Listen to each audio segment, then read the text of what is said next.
പ്രിയമുള്ളവരെ, ഞാൻ ഈ ഇലക്ഷൻ്റെയൊക്കെ തലേദിവസം ഇത് ഇടുന്നതിന് പ്രത്യേക സാഹചര്യമാണ്. ഇത് ഈ ഇലക്ഷനുമായിട്ടൊക്കെ തന്നെ ബന്ധപ്പെട്ടാണ് പഞ്ചായത്ത് ഈ ലോക്കൽ ബോഡി. വേറൊന്നുമല്ല, നമ്മുടെ ഈ ഇലക്ഷൻ എന്നൊക്കെ പറഞ്ഞ ഒരു ചിട്ടയുള്ള പരിപാടിയാണ്. അത് ഗവൺമെൻറ് പറയുന്ന രീതിയിൽ സത്യവാചകം കൊടുക്കുകയും ഒക്കെ എഴുതി കൊടുക്കുകയും ഒക്കെയുള്ള പരിപാടിയാണ്. ഉദാഹരണത്തിന് ഇരിങ്ങാലക്കുട ഒരു കൗൺസിലിൽ ഒരു മൊത്തം ആളുകളെ ഡിസ്ക്വാളിഫൈ ചെയ്തു. കാരണം വെച്ചാൽ അവർ നമ്മുടെ കൊടുക്കുന്ന ഇതുണ്ടല്ലോ, ഈ നോമിനേഷനിൽ കൊടുത്ത സത്യവാചകത്തിൽ 2 വാചകം വിട്ടുപോയി. 2 വാചകം, ഒന്ന് യൂണിറ്റി ആൻഡ് ഇൻ്റഗ്രിറ്റി എന്നുള്ള എന്ന വാക്കുകൾ വിട്ടുപോയി. അവരെ ഡിസ്ക്വാളിഫൈ ചെയ്തു. ഡിസ്ക്വാളിഫൈ ചെയ്തതിന് ശേഷം ആ കൗൺസിലേഴ്സ് എടുത്ത തീരുമാനങ്ങളെല്ലാം ക്രമീകരിക്കേണ്ടി വന്നു അസംബ്ലിക്ക്. അതൊരു യാഥാർത്ഥ്യമാണ്. സമാനമായ രീതിയിൽ ഇപ്പോൾ നമ്മുടെ ഇവിടെ കേരളത്തിലെ മന്ത്രിമാർ സത്യവാചകത്തിൽ പെശകുണ്ടായിരുന്നു. പെശകല്ല, അധാർമികമായൊരു വാക്കുണ്ടായിരുന്നു. അതായത് എന്താ പറയുക, നമ്മളെ പക്ഷപാതം കൂടാതെ ഇരിക്കുന്നു എന്നുള്ളത് സ്നേഹം കൂടാതെ ഇരിക്കുക. അത് 67 ഒപ്പ് എടുക്കുന്നതാണ് കോടതിയിൽ ഗവൺമെൻറ് പറഞ്ഞത്. ഇരിങ്ങാലക്കുടയുള്ള കാര്യം പറയുകയാണെങ്കിൽ അതേപോലെ തന്നെ അത് ക്രമീകരിക്കണം. അത് പാർലമെൻറ്റ് വേണം ചെയ്യാൻ. പിന്നെ ചെയ്തേക്കണത് നമ്മളെന്താ പറയുക, വലിയ ആൾക്കാരാണ് ഈ മന്ത്രി എന്നൊക്കെ വയ്ക്കുക തന്നെ. നിങ്ങൾ MLA അല്ലെങ്കിൽ ഒരു സാധാരണ ഒരു പഞ്ചായത്ത് മെമ്പർ അല്ലെങ്കിൽ മുനിസിപ്പൽ മെമ്പർ, കോർപ്പറേഷൻ മെമ്പർ, സാധാരണ മനുഷ്യരിൽ നിന്ന് വന്നേക്കണവരാണ്. നിങ്ങൾക്ക് പരമാവധി ശിക്ഷമാണ്. അതിനോട് ഞാൻ ചെറിയതൊക്കെ ഉണ്ട് എന്നാലും പറയുക. കാര്യം മറ്റവർക്ക് അത് കൊടുക്കാതിരിക്കുന്നത് നിങ്ങൾക്ക് ചെയ്യുകയും ചെയ്തു, ശിക്ഷിക്കുകയും ചെയ്തു. നമ്മുടെ ഓർമ്മയുള്ള എന്നാൽ ഈ അടുത്ത കാലങ്ങളിലാണ്. പക്ഷെ അതൊക്കെ മറക്കണം എന്നാണ് പത്രക്കാരൊക്കെ പറഞ്ഞത്. നമുക്ക് പുതിയ കാലം വെച്ചാൽ അവർ പറയുന്ന ചില നുണകളുമായിട്ട് ചേർന്ന് നമ്മൾ പോകണം. അങ്ങനെ സാഹചര്യം കൊണ്ട് തന്നെയാണ് ഞാൻ ഈ വീഡിയോ ഇടുന്നത്. കാരണം ആ സത്യവാചകം മാറ്റിയ കാര്യം പോലും ഒരു മറവിലേക്ക് കൊണ്ടുവരാൻ ശ്രമിക്കുക.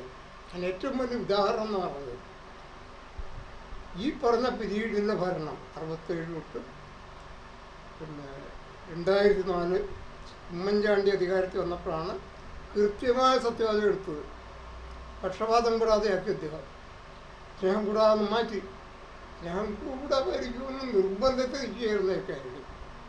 അദ്ദേഹത്തെ അവർ ഒരു ദൃഢനിശ്ചയമായിരുന്നു, കേരളത്തിലെ ജനങ്ങളെ സ്നേഹം കൂടാതെ തന്നെ ഭരിക്കും. പക്ഷെ അത് മാറ്റേണ്ടി വന്നു, കോടതി പ്രഖ്യാപിച്ചില്ല. അതവിടെ നിൽക്കട്ടെ. പക്ഷേ അത് ചെയ്യുമ്പോൾ തന്നെ നമ്മൾ ആ കാലം, അതായത് 67 തൊട്ട് 2004 വരെയുള്ള കാര്യങ്ങളിലുള്ള ഉത്തരവുകളെല്ലാം അസാധുവാണെന്ന് കോടതി പ്രഖ്യാപിച്ചിട്ടുണ്ട്. അതോടൊപ്പമാണ് അദ്ദേഹത്തിൻ്റെ സത്യവാചകം തെറ്റാണെന്ന് ഭരണഘടന വിരുദ്ധമാണ്. പക്ഷേ പേപ്പറുകാരൻ നോക്കി മാധ്യമങ്ങളുടെ അറിയാലോ, അധികാരികൾക്ക് വേണ്ടി നിൽക്കുക എന്നുള്ളതാണല്ലോ അവരുടെ പാരമ്പര്യം. അവരതുകൊണ്ട് അത് മുക്കിക്കളഞ്ഞുകൊണ്ട് കൂടി പിന്നെ 2004 എന്താണ് 1/4/2004 ഉത്തരവ് 31/8/2004 വരെ അദ്ദേഹം തുടർന്നു കോടതി വിധിക്ക് ശേഷം. ആ കോടതി വെറുതെ വിളിച്ചത് എന്തെന്നല്ലേ പത്രക്കാർ. ഈ കോടതി പോയി ഞാനതും കൊണ്ട് പിന്നെ പ്രസ് കോൺഫറൻസ് നടത്തി പ്രസ് ക്ലബിൽ മുക്കി. അതിന് മുമ്പ് അവർ മുക്കിയിരുന്നു. ഞാൻ 2002 ഇഷ്യൂ റൈസ് ചെയ്തു. എൻ്റെ നാടിന് സ്നേഹം കൂടാതെ ഇരിക്കുകൊണ്ട് ഞാൻ ഇഷ്യൂ റൈസ് ചെയ്തു. പ്രസ് കോൺഫറൻസ് മുക്കി, കോടതിയിൽ പോയി മുക്കി, കോടതി വിധി വന്നു മുക്കി. ഇങ്ങനെ മുക്കാൻ വേണ്ടി മാധ്യമങ്ങളുടെ ആവശ്യമുണ്ട്. ഈ മുക്കലെല്ലാം ഒരു കുറ്റകൃത്യമാണ്. അതവർക്കറിയില്ല. ഈ 67 തൊട്ടുള്ള 2004 വരെ ഒരു രാജ്യദ്രോഹപരമായ സത്യവാചകം എടുത്തിരുന്നു, ജനദ്രോഹപരമായ സ്നേഹം കൂടാതിരിക്കുക. ആ ബാക്ക്ഗ്രൗണ്ട് വെച്ചുകൊണ്ട് പത്രക്കാർ ഇവർക്ക് മന്ത്രിയുടെ സ്ഥാനം കൊടുത്തു. ചതിയല്ലേ ചെയ്ത്, ജനങ്ങളെ ചതിക്കുകയല്ലേ ചെയ്ത്. അതായത് ഇങ്ങനെ ആന്റണി തന്നെ സ്നേഹം കൂടാതെ വെച്ചു ഉടനെ നമ്മൾ പത്രക്കാരും ഒക്കെ പണ്ടൊക്കെ വരാം ഒക്കെ മുഖ്യമന്ത്രി മനോരമ അവരും എല്ലാവരും ഉറക്കടിക്കുക, ചാനലുകാരൊക്കെ മുഖ്യമന്ത്രി. പക്ഷേ സത്യവാചി എടുക്കണം നമ്മൾ കാണുന്നില്ല, അത് ഇവരുടെ മുമ്പിൽ വെച്ച് പത്രക്കാരുമായിട്ട് അഡ്ജസ്റ്റ് ചെയ്ത് നടക്കണം. ആ സത്യവാചകത്തിലാണ് സ്നേഹം കൂടാതെ മരിക്കുമെന്ന് നിർബന്ധബുദ്ധിയിൽ ഇദ്ദേഹം പറയുകയും അതിൻ്റെ ആരംഭം തുടർന്നത് നമ്മുടെ സർക്കാർ ജീവനക്കാർക്കെതിരെ ഒരു ഭയങ്കര ഉത്തരവിറക്കി. നമ്മുടെ ഫസ്റ്റ് വേൾഡ് വാർ കഴിഞ്ഞിട്ടാണെന്ന് ബ്രിട്ടീഷ് ഇന്ത്യ റൗലറ്റ് ആക്ട് പാസാക്കി. യാതൊരു മനുഷ്യത്വം ഇല്ലാതെ എല്ലാം അടിച്ചപ്പുറത്താണ്. ആ റൗലറ്റ് ആക്ടിന് പറ്റിയ രീതിയിലുള്ള ഉത്തരവുകളിറക്കി. എല്ലാ സാധനവും സർക്കാർ ജീവനക്കാരെ എടുത്ത് കളഞ്ഞു. അവരെ മറ്റൊരു രീതിയിൽ അവരെ സ്റ്റെറിലൈസ് ചെയ്തൊന്നുമില്ല, എല്ലാ സാധനവും എടുത്ത് കളഞ്ഞു. അപ്പോൾ അതിനെതിരെ സ്വാഭാവികമായിട്ട് പ്രകോപനമാണ് ഉണ്ടാക്കിയിരുന്നത്. ജനങ്ങൾ പോയി അവർ 10-18 ദിവസം സമരം നടത്തുകയും ചെയ്തു. ഒരു ചരിത്രം, ആ ചരിത്രം ഇനി മാത്രമേ മുക്കുണ്ട് കേട്ടോ. അവർക്ക് ബോധപൂർവമായിട്ട് മുക്കിയിട്ട് അവർ ഇവരൊക്കെ എന്താണ് പൗഡർ ഇടിച്ച് പുതിയ ഉൽപ്പന്നമായിട്ട് കൊണ്ടുവരികയാണ് മഹാന്മാരായിട്ട്. അതവിടെ നിന്നോട്ടെ. പക്ഷെ ഇവർ ചെയ്തത് ഒരു ക്രിമിനൽ കുറ്റമാണ്, ഒരു വഞ്ചനയാണ്. നിയമപരമായ സത്യവാചകം എടുക്കാത്തവരെ മന്ത്രിമാരായിട്ട് ഇവർ പ്രഖ്യാപിക്കുകയും ജനങ്ങൾ വിശ്വസിക്കുകയും ചെയ്യും. ജനങ്ങളെല്ലാം വലിയ വലിയ ആൾക്കാർ വിശ്വസിച്ചു. അല്ലെ ജഡ്ജിമാരും പണ്ഡിതന്മാരും ഒക്കെ ഇവർ ഈ പത്രക്കാർ വിശ്വസിപ്പിച്ചു. അവരുടെ ആ ഒരു പ്രചരണ സ്വഭാവമാണ് ഡിജിറ്റൽ ആൻഡ് പ്രിന്റ് മീഡിയയുടെ. അത് വെച്ച് ഒരിക്കലും മന്ത്രിയായിട്ട് ഒരു രാജ്യത്തിന് ഒഴിയായിരുന്ന ആളെ മന്ത്രിയായിട്ട് അവതരിപ്പിച്ചു. ഈ സ്നേഹം കൂടാതെ എന്നുള്ള അർത്ഥം നിങ്ങൾക്ക് മനസ്സിലാണെങ്കിൽ നമ്മളറിയേണ്ടത് ഭഗത് സിംഗിനെ ഓർക്കണം. ഭഗത് സിംഗ് എന്താണ് ചെയ്തത്? ഭഗത് സിംഗ് ലാലാ ലജ്പത് റായിയെ അടിച്ചു കൊന്നു അവർ ബ്രിട്ടീഷുകാർ. അപ്പം എന്താ അദ്ദേഹം ചെയ്തത്? അദ്ദേഹം അന്നത്തെ അസംബ്ലി കയറി ആക്രമിച്ചു. പക്ഷേ ബ്രിട്ടീഷ് ഇന്ത്യ അദ്ദേഹം പിടിച്ച് വിചാരണ ചെയ്ത് തൂക്കിലിട്ടു. ഒരു 23 വയസ്സുള്ള സ്നേഹം കൂടാതെയുള്ള ഒരു നടപടിക്ക് ചെയ്ത ഒരു മഹാനായ രക്തസാക്ഷിയാണ് ഭഗത് സിംഗ്. ലാലാ ലജ്പത് റായ് ഇവർ റൗലറ്റ് ആക്ടിനെതിരെ സൈമൺ കമ്മീഷൻ വരുമ്പോഴാണ് അദ്ദേഹത്തെ അടിച്ചു നിരപ്പാക്കി. അദ്ദേഹം അവിടെ മരിക്കുകയും ചെയ്തു. അതിൽ പ്രകോപിതനായിട്ടാണ് ഇദ്ദേഹം ഭഗത് സിംഗ് ഈ അന്നത്തെ അസംബ്ലി, അവിടുത്തെ പ്രൊവിൻഷ്യൽ അസംബ്ലി ആക്രമിക്കുകയും തുടർന്ന് അദ്ദേഹത്തെ വിചാരണ ചെയ്ത് ബ്രിട്ടീഷുകാർ തൂക്കിക്കൊന്നു. എന്താ കാരണം? സ്നേഹം കൂടാതെ ഭരിക്കുക. അത്യാവശ്യമില്ലാതെ അങ്ങനെ ഭരിക്കുകയത്. തുടർന്ന് വന്ന മറ്റൊരു കഥ സ്നേഹം കൂടാതെ, ജാലിയൻ വാലാബാഗിൽ 1000 വെടിവെച്ചിട്ടു ബ്രിട്ടീഷുകാർ. എന്താ സംഭവിച്ചത്? ജാലിയൻ വാലാബാഗിലെ വെടിവെച്ചിട്ടപ്പോൾ അന്ന് അദ്ദേഹത്തിന് ഇപ്പോൾ ഒരു ജില്ല തന്നെയുണ്ട്. അദ്ദേഹം അതിനെതിരെ പ്രതികരിച്ചു. കൂടാതെ അദ്ദേഹം ഈ അന്ന് ഇത് വെടിവെച്ച ഡയറിനെ അദ്ദേഹം ലണ്ടനിൽ പോയി 10-20 കൊല്ലം ശേഷം കൊന്നു. കാര്യം എന്തോ? സ്വന്തം ചരിത്ര സ്നേഹം കൂടാതെ ഭരിച്ചു. ഇവിടെ സ്നേഹം കൂടാതെ ഭരിക്കുന്നത് വലിയൊരു ക്വാളിറ്റി ആയിട്ടും വലിയ നേട്ടമായിട്ടും ഒക്കെ കഴിയുന്ന ഒരു കാലഘട്ടമാണ് ഇപ്പം. മര്യാദയ്ക്ക് ഭരിക്കുക അല്ലെങ്കിൽ ഇതൊന്നുമില്ല. ആ ചെയ്ത മഹാന്റെ പേര് നമുക്കറിയാം. ആരാണ്? ഉദ്ധം സിംഗ്. ഇന്ന് അദ്ദേഹത്തിന് ജില്ലയുണ്ട്. മായാവതിയാണ് അവർക്ക് അദ്ദേഹത്തെ ജില്ല അനുവദിച്ചത്. BSP ഗവൺമെൻറ്റാണ് ഉദ്ധം സിംഗ് നഗർ എന്ന് പറഞ്ഞൊരു ജില്ല ഉണ്ടാക്കി. എന്തൊരു ത്യാഗമാണ് ഇത്. 19 നടക്കുന്ന 1919. 1940 അദ്ദേഹം ലണ്ടനിൽ പോയി ഡയർ ആ വെടിവെച്ചതിൻ്റെ കൊന്നു. ബെഞ്ചിലേക്ക് കയറ്റി. അപ്പോൾ സ്നേഹം കൂടാതെ എന്താണെന്ന് അറിയണമെങ്കിൽ ഉത്തരേന്ത്യയിൽ പോകണം. ഇവിടെ 67 സ്നേഹം കൂടാതെ വരിക പത്രക്കാരോട്ട് നമ്പർ മന്ത്രിയാണ് കൊണ്ട് നടക്കുക. എനിക്കറിയില്ല, എന്തെങ്കിലും ചെറിയ ആനുകൂല്യത്തിന് വേണ്ടി പത്രക്കാർ എന്തിനാണ് ഇത് ഞങ്ങളെ വഞ്ചിച്ചത്? അവർക്കൊരു മറുപടി ഇന്നും പറയാനില്ല. എന്തുകൊണ്ട് അവർ സ്നേഹം കൂടാതെ ഭരിക്കുന്നവരെ മന്ത്രിയായിട്ട് ജനങ്ങളുടെ പ്രചരിപ്പിച്ചു? വലിയൊരു ക്രൈമല്ലേ ഇത്? അത്രയും വലിയ ക്രൈമ് ലോകത്തിൽ ഏതെങ്കിലും മാധ്യമം ചെയ്തിട്ടുണ്ടോ? ഏതെങ്കിലും ഭാഷാ മാധ്യമങ്ങൾ ഇന്ത്യയിലോ ലോകത്തിലോ ഇങ്ങനെ ഒരു ക്രൈം ചെയ്തിട്ടുണ്ടോ? ഒരു ജനതയെ സ്നേഹം കൂടാതെ ഭരിക്കും എന്ന് പറഞ്ഞവരെ മന്ത്രി എന്നപ്പോൾ തന്നെ അവർ ഇത് കഴിയണം പോലെ കഴിയും പറഞ്ഞ് പരത്തുക. പാവങ്ങൾ ഞങ്ങൾ വിചാരിച്ചു ഭരണഘടന ഉണ്ടാക്കിയേക്കണവർ സ്നേഹം കൂടാതെ ഭരിക്കാനായിരിക്കും. അവരെല്ലാം എന്തെല്ലാം നടന്നതിന് ശേഷം ഈ കാലഘട്ടം എത്ര പേരെ ജയിൽ പിടിച്ചിട്ടു. ഒരധികാരമില്ലാത്തവർ, ഭരണകൂടമേയല്ല, തത്വാചി എടുക്കാത്തവർ, ഗവൺമെൻറ്റല്ല, അവർ ഒരുപാട് ആൾക്കാരെ ജയിലിൽ നിറച്ചു തുകിക്കൊന്ന കുറേ അധികം ആൾക്കാരെ. എന്ത് നിയമം ഉണ്ടായിട്ടും അവരധികാരികളെ ആയിരുന്നില്ല, മന്ത്രിയായിരുന്നു, മുഖ്യമന്ത്രി ആയിരുന്നില്ല, ചുമ്മാ വരിക. അതിന് ചൂട്ട് പിടിക്കാൻ കുറേ മാധ്യമക്കാർ. അതങ്ങനെ ഒരു ചരിത്ര കാലഘട്ടത്തെ അവർ എന്താ പറയുക മറയ്ക്കാൻ വേണ്ടി ബോധപൂർവ്വ ചില ശ്രമങ്ങൾ ഈ മാധ്യമങ്ങൾ നടത്തുന്നത്. കാരണം അവരാണ് ഏറ്റവും വലിയ കുറ്റവാളികൾ ഇതിനകത്ത്. അവരാണ് പാവപ്പെട്ടവരുടേക്ക് സ്നേഹം കൂടാതെ ഇരിക്കുന്നവർക്ക് സത്വാജി എടുത്തവർ മന്ത്രിമാരാണെന്ന് പ്രചരിപ്പിച്ചു നടന്നത്.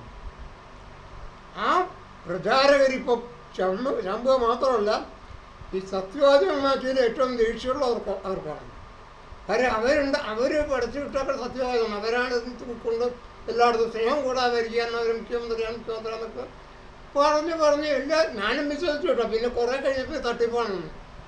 അപ്പം കേരളത്തിൽ മൊത്തം ജനത ഇവർ നടത്തിയ തട്ടിപ്പിനെ മനസ്സിലാക്കണം. നിയമവിരുദ്ധമായ നടപടിയാണ്. IPC 422 അനുസരിച്ച് എല്ലാവരും ജയിലിൽ പിടിച്ചതാണ്. കാര്യം കൂട്ടമായ ഒരു ജനതയെ മുഴുവൻ കബളിപ്പിക്കുകയും പേക്കതിന് സ്നേഹം കൂടാതെ വെച്ചു. പിറ്റേ ദിവസം കാലത്തെ ഒരു സ്നേഹം കൂടാതെ വെച്ച് മുഖ്യമന്ത്രിയാണെന്ന് പ്രചരിപ്പിക്കുക. ചതിയല്ലേ? എന്നോടും നിങ്ങളോടും ചെയ്ത ചതിയല്ലേ? അവർ ക്രിമിനൽ കുറ്റം ചെയ്ത് ആ ക്രിമിനൽ കുറ്റത്തിന് കേരളത്തിൽ ഏത് പൗരനും ഏത് മാധ്യമത്തിനെതിരെയും കോടതി പോകാം. കോടതി നിയമവ്യവസ്ഥയ്ക്ക് വേണ്ടിയുള്ളതാണ്. ഇങ്ങനെ ചതി കാണിച്ചിരിക്കുകയാണ്. ഒരാളോടല്ല, ഒരു ജനതയോട്. ജയിലിൽ കിടക്കേണ്ട കുറ്റം തന്നെയാണ്. ജയിലിൽ കിടക്കൊണ്ട് മാത്രം പോരാ, ടോർഷ്യസ് ലയബിലിറ്റി ഉണ്ട്. ഇത് മൂലമുണ്ടായ സാമ്പത്തിക നഷ്ടം എത്രയോ ഉണ്ട് ആളുകൾക്ക്. എന്തെല്ലാം ഉണ്ട്. ഇപ്പോൾ സർക്കാർ ജീവനക്കാർക്ക് ഈ ആൻ്റണിയും കൃഷ്ണയും കൂടെ അവർ ചെയ്തേക്കണം ഇതൊക്കെ എടുത്ത് തന്ന ഒരുപാട് നഷ്ടമുണ്ടായി. പിന്നെ ഡൈസ്റ്റോൺ നടത്തിയത് എന്തുകൊണ്ടാണ്? ഈ സ്നേഹം കൂടെ പറഞ്ഞതിരിക്കുക. അത് നഷ്ടമല്ലേ? അത് തരാൻ ഇവർക്ക് ബാധ്യത. ഇപ്പോൾ സർക്കാർക്ക് അവരുടെ പ്രചരിപ്പിച്ചു ഇങ്ങനെ മന്ത്രിയാണെന്നൊക്കെ പറഞ്ഞു. അങ്ങനെ അവരുടെ വിശ്വസിപ്പിച്ചു. എല്ലാവരും ജഡ്ജിമാരെ വരെ വിശ്വസിപ്പിച്ചു. ഹൈക്കോടതിയിലെ അവിടുത്തെ ജഡ്ജിമാർ ആൻ്റണി മുഖ്യമന്ത്രി ഇപ്പോഴും തെറ്റ് വെച്ചേക്കണം. ബോധക്കുറവുകൊണ്ടാണ് ജഡ്ജിമാരുടെ തെറ്റു പറയാൻ പറ്റില്ല. അവർ പുസ്തകങ്ങൾ ഇടയ്ക്കിടയ്ക്ക് നോക്കണം. അപ്പം അങ്ങനെ ഇരിക്കുന്ന സാഹചര്യത്തിൽ നമ്മൾ ലളിതമായൊരു ഡിമാൻഡ് ഇരിങ്ങാലക്കുടയുള്ള കൗൺസിലേഴ്സിനോട് ചെയ്ത അതേ നടപടി ഇവർക്കും ബാധ്യതയുണ്ട്. ഇരിങ്ങാലക്കുട കൗൺസിലേഴ്സ് നടത്തിയ കാര്യങ്ങളെല്ലാം അസംബ്ലി ക്രമീകരിച്ചു. അതേപോലെ തന്നെ നിയമവ്യവസ്ഥയുള്ള ഇന്ത്യയിൽ കേരളത്തിങ്ങനെ ഒരു വലിയ കാലഘട്ടം ഭരണഘടനയില്ല, നിയമമില്ലാതെ ചുമ്മാ ഭരിച്ചു. അന്ന് ചെയ്ത നടപടികളെല്ലാം ക്രമീകരിക്കേണ്ടി. എന്തെല്ലാം നടപടി, എന്തെല്ലാം വൃത്തികേടുകളാണെന്ന് വെച്ചു. മുല്ലപ്പെരിയാർ അഗ്രിമെൻറ്റ്, ആ അഗ്രിമെൻ്റ് നിൽക്കില്ല. കാരണം അന്നത്തെ ഗവൺമെൻറ്റുകൾ ഏർപ്പെട്ടേക്കുന്ന ഒരു അഗ്രിമെൻറ്റും ഒരു നിയമനിർമ്മാണങ്ങളും ഒരു ഉത്തരവുകളും നിലനിൽക്കുന്ന നിയമബോധമുള്ള ഒരാൾക്ക് പറയാൻ പറ്റില്ല. കേരള ഹൈക്കോടതി എന്ന് പറയുന്ന അറിയില്ല. എന്നാലും കേരള ഹൈക്കോടതി ജഡ്ജ്മെൻറ്റിൽ പറഞ്ഞിട്ടുണ്ട്. ആരെ? JB കോശി സത്യവാചകം അൺകോൺസ്റ്റിറ്റ്യൂഷണൽ ആയിട്ട് ഡിക്ലെയർ ചെയ്തിട്ടുണ്ട്. ആര്? ഈ മാധ്യമങ്ങൾ പൊക്കിക്കൊള്ളുന്ന കൊത്തിക്കൊണ്ടും നടന്ന പത്രവാച അൺകോൺഷ്യഷനാണ്. അൺകോൺഷ്യഷനല്ല, എൻ്റെ ഞാൻ എഴുതിയ വേണതാണ്, അധാർമികമാണ്. ഇലക്ട് ചെയ്തവർ സ്നേഹം കൂടാതെ ഇരിക്കുന്ന അൺകോൺസ്റ്റിറ്റ്യൂഷൻ ലോ എന്നല്ല, മനസ്സാക്ഷിയുടെ പ്രശ്നമാണ്. അത് അസാൻമാർഗികമാണ്, അധാർമികമാണ്. എങ്കിലും കോടതി അന്ന് അതുവരെ എടുത്ത എല്ലാ തീരുമാനങ്ങളും ഇൻവാലിഡാന്ന് പ്രഖ്യാപിച്ചു. അതിൽ കൂടാതെ നമ്മൾ ചലഞ്ച് ചെയ്ത 2 ഉത്തരവുകൾ, അതായത് ജീവനക്കാർക്കെതിരെയുള്ള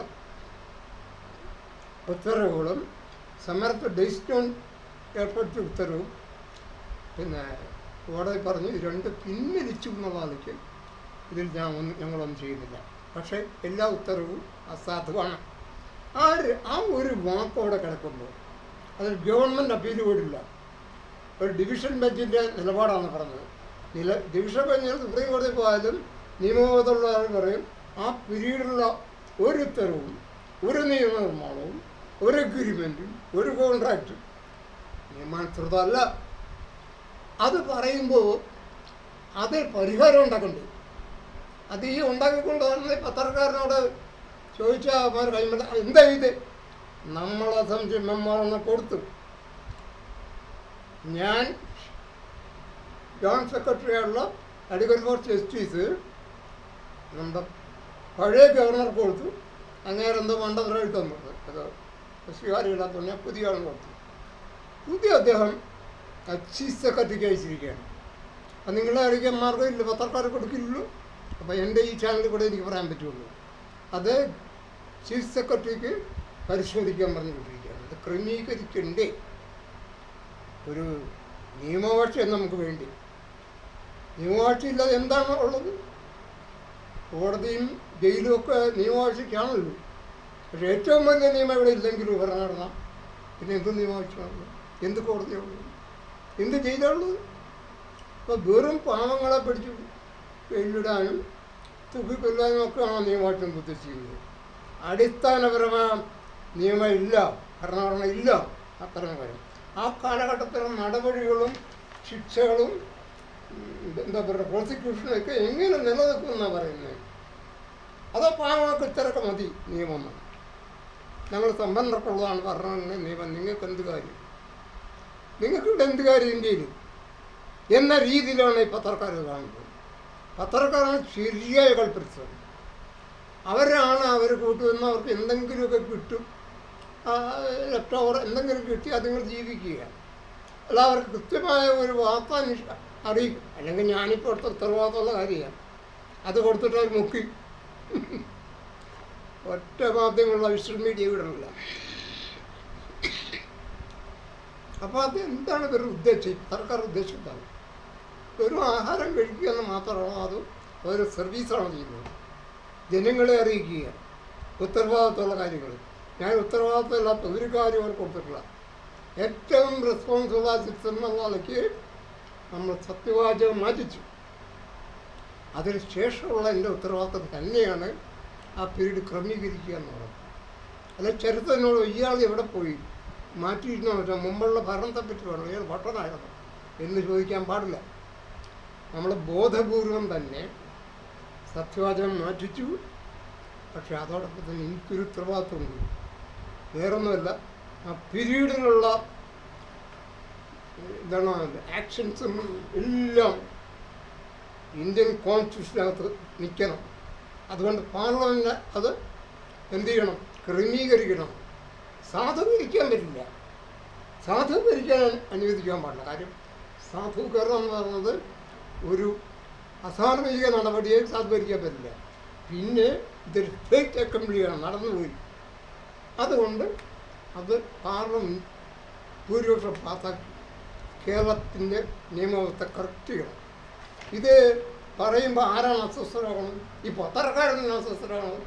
പത്രക്കാർക്കറിയാം അവർ ചെയ്തേക്കുന്ന ക്രിമിനൽ കുറ്റം തന്നെയാണ്. അത് മനോരമയാണ്, മാതൃഭൂമിയാണ്, കേരളമതിയാണെങ്കിലും ഏത് പാത്രമായാലും അവരെ കൃത്യമായ രീതി കുറ്റപ്പെടുത്തുകയാണ് ചെയ്തത്. അവർ ചതിക്കുകയാണ് ചെയ്തത്, ജനങ്ങളെ ചതിക്കുക. അതെവിടെ ഏത് മാധ്യമ നോംസിലാണ് പറയുന്നത്? ഞാൻ പരിശോധിച്ചു. അവരുടെ എന്താണ് PCA ഗൈഡ് ലൈൻസ് എല്ലാം നോക്കി.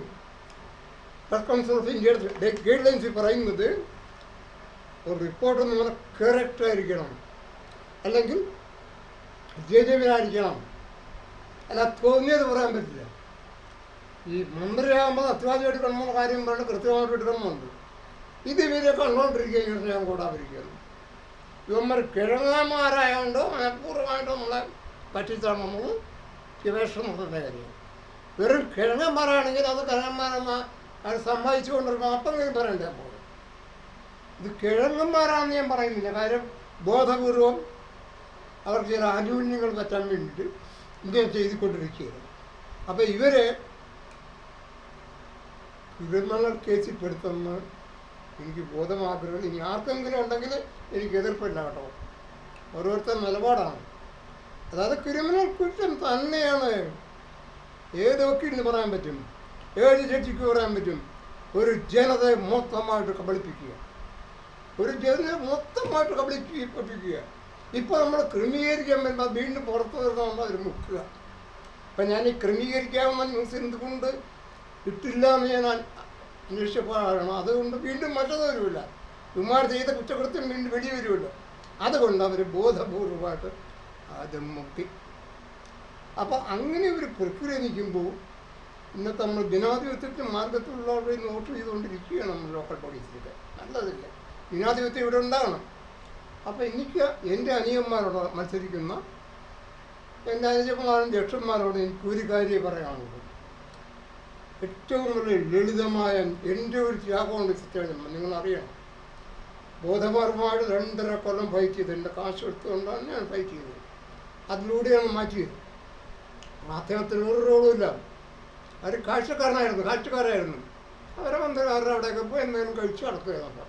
അപ്പോൾ അങ്ങനെ ഇരിക്കുമ്പോൾ നമ്മൾ പറയുന്നത് എൻ്റെ അനിയന്മാർ, ഇപ്പോൾ ഏത് പാർട്ടിന്ന് ഞാൻ പറയുന്നില്ല, എല്ലാവരും എൻ്റെ അനിയന്മാരാണ്, ജ്യേഷ്ഠന്മാരാണ്, എൻ്റെ പ്രിയമുള്ളവരാണ്. അവരോട് എനിക്ക് വിനീതമായൊരു അഭ്യർത്ഥനയുണ്ട്. നിങ്ങളുടെ ആദ്യത്തെ കമ്മിറ്റി കൂടുമ്പോൾ അവിടെ നിങ്ങൾ റെസൊല്യൂഷൻ എടുക്കണം. കേന്ദ്രമോട് അല്ലെങ്കിൽ ഗവൺമെൻറ് ആവശ്യപ്പെടുക ക്രമീകരിക്കാനായിട്ട്. ഞങ്ങളെ ഇത്രയും കൊല്ലം 2067, 2004 വരെ സ്നേഹം കൂടാതെ ഭരിക്കുകയുണ്ടായി. ആ ഭരണഘടനാപരമല്ലാത്തത് കൊണ്ട് പാർലമെൻറ്റ് വഴി ക്രമീകരിക്കുന്ന പ്രമേയം ഈ പാവത്തിൻ്റെ അഭ്യർത്ഥന കേട്ട് ചെയ്യണം.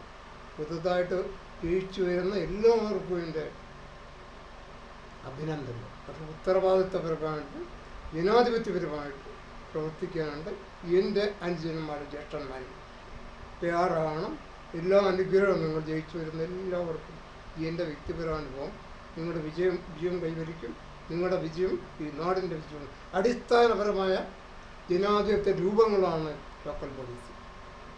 അത് അസംബ്ലിക്കാരും മുകളിൽ അസംബ്ലി അത്ര സീരിയസ് അല്ലാത്തുള്ള അസംബ്ലി എന്തുമായിക്കൊള്ളെന്ന് പറഞ്ഞത്. അപ്പോൾ ഇതല്ല, നിങ്ങൾ ഉത്തരവാദിത്തമുള്ള, അതുകൊണ്ട് ശിക്ഷിച്ചത് നിങ്ങളെ അയോഗ്യരാക്കിയില്ല. അതിനു മുന്നേ രാജ്യദ്രോഹപരമായ സത്യവാദം എടുത്തവരെ ഒന്നും ചെയ്തില്ല കേട്ടോ, കോടതിയൊന്നും. അല്ല, പിന്നെ ഒരിറങ്ങിപ്പോകാനുള്ള സൂചന ജഡ്ജ്മെൻറ്റ് പോകുമ്പോൾ ശരിയാണ്. ശ്രീനാരായണഗുരുവിൻ്റെ പറഞ്ഞപ്പോൾ ഒന്ന് കൊല പിടിച്ചു കേട്ടോ. അതായത് ഈ സ്നേഹം കൂടാതെ എന്ന് പറഞ്ഞ ചരിത്രമുണ്ട്. കാര്യം പറയാം, ഈ അംബേദ്കർ എഴുതിയ ഭരണഘടനയിൽ സ്നേഹം കൂടാതെ എന്ന് പറയാൻ പറ്റുള്ളൂ. അദ്ദേഹം ഒരു ദളിതനായിരുന്നു, അദ്ദേഹത്തിന് സ്നേഹം അറിയായിരുന്നു. പക്ഷെ കേരളത്തിലെ ബ്രാഹ്മണ മനസ്സുകളാണ് ഇത് തിരുത്തി പക്ഷപാതം കൂടാതെ മറ്റു സ്നേഹം കൂടാതാക്കിയത്. ഒരു ബ്രാഹ്മണ്യമുണ്ട്. ആ ബ്രാഹ്മണ്യത്തിനെ തുടർന്നുകൊണ്ട് എന്നോട് പലർക്കും ദേഷ്യമുണ്ട്. നിങ്ങളും ശക്തമായ രീതിയിൽ, ഞാൻ ബ്രാഹ്മണൻ ഉദ്ദേശിക്കുന്നത് ആധുനിക ബ്രാഹ്മണമാറില്ല കേട്ടോ, ഫ്യൂഡൽ കാലഘട്ടത്തെ ബ്രാഹ്മണന്മാർ സ്നേഹമില്ലായിരുന്നു. അങ്ങനെയാണല്ലോ ഫ്യൂഡൽ സിസ്റ്റം ഉണ്ടായി. അത് നമ്മുടെ ഭരണകൂടം സ്വീകരിക്കുക. എങ്ങനെയുണ്ട് ഒരു വിഷയം പി ആർ കൃഷ്ണയൊക്കെ അങ്ങനെ ധരിച്ചു വെച്ച് കാണും. കാരണം അവരൊക്കെ വലിയ ബ്രാഹ്മണന്മാരുണ്ട്. നമ്മൾ പി ആർ കൃഷ്ണനല്ലല്ലോ, എൻ്റെ ഒരു കൃഷ്ണപ്രസാദ് മാത്രമല്ല അയ്യരാണ്. അതുകൊണ്ട് നിങ്ങൾക്ക് എല്ലാ ഭാവുകളും നടന്നുകൊണ്ട് ഞാൻ എൻ്റെ അപേക്ഷ പരിഗണിച്ച് എല്ലാ ലോക്കൽ ബോഡീസും ഗവൺമെൻറ്റിനോട് ഇത് ക്രമീകരിച്ച നടപടി എടുക്കണമെന്ന്, പ്രമേയം പാസ്സാക്കണമെന്ന് നിങ്ങളോട് ഞാൻ വിനയമായി അഭ്യർത്ഥിക്കുന്നു.